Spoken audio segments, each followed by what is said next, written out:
So matapos nga po ng panalo ng ating pambato na si former WBC Featherweight Champion Mark Magnifico magsayo, sa naging laban nito kontra kay Firgal McCrory ay agad itong nagparty sa Knuckleheads Boxing Gym ni Sean Gibbon sa Las Vegas, Nevada, kung saan sinalubong ito ng mahigit 150 katao para samahan siyang ipagdiwang ang kanyang naging tagumpay sa kauna-unahang laban niya sa Zuffa Boxing at sa 135-pound lightweight division. At syempre ang mga pagkain na inihaing ay mga Filipino foods. Let's go! Woo!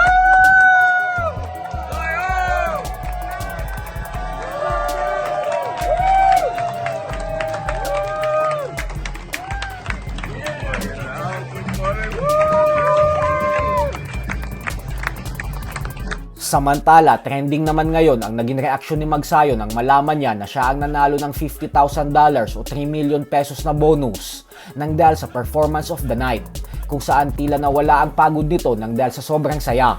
What a performance bonus, 50K. Yes! Yeah! Thank you. How are you feel? Deserving naman talaga si Magsayo na masungkit ang performance of the night bonus, dahil kung napanood ng lahat ang buong 7 laban sa fight card na ito, ay si Magsayo talaga ang may pinakamagandang performance. Di hamak na mas impresibo kaysa sa bumida sa main event na si Andres Cortez. Kaya paldong-paldo talaga ngayon si Magnifico. Para naman sa mga nagkukumpara sa bonus na 3 million pesos ni Magsayo at 300,000 kay Pedro Taduran at nagsasabing bakit ang liit lang daw ng bonus ni Taduran, ay hindi po natin yun pwedeng ikumpara dahil personal na pera po ni Manny Pacquiao ang binigay niyang bonus kay Taduran. Wala po yun sa plano at sadyang biglaan lang na nagdesisyon si Pacquiao na bigyan ng 300,000 si Taduran nang dahil sa nagustuhan niya ang ipinakitang performance nito.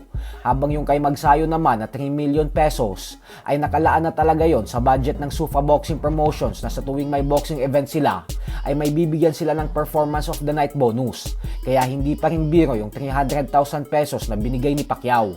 Imbis na bumatikos po tayo ay mas mabuting maging masaya na lang sana tayo sa mga pambato natin. Samantala, nagkita naman nga po si Magsayo at McCrory pagkatapos ng laban para batiin ang isa't isa at ipakita ang respeto nila. Dito ay may maikling mensahe si McCrory kay Magsayo. Sabi niya, I wish you all the best. If you fight again, they're gonna have time. Wish you all the best.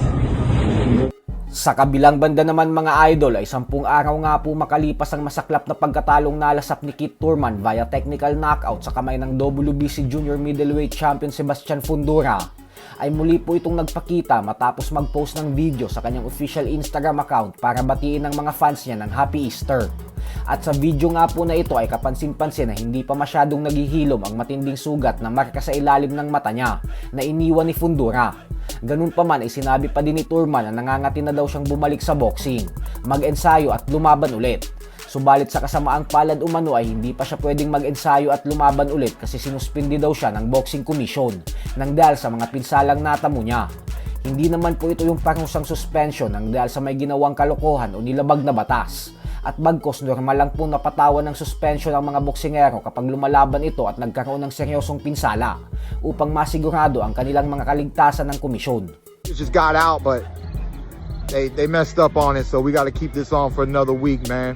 I'm feeling good. I'm ready to hit the gym, but I'm not allowed to be back on little suspension.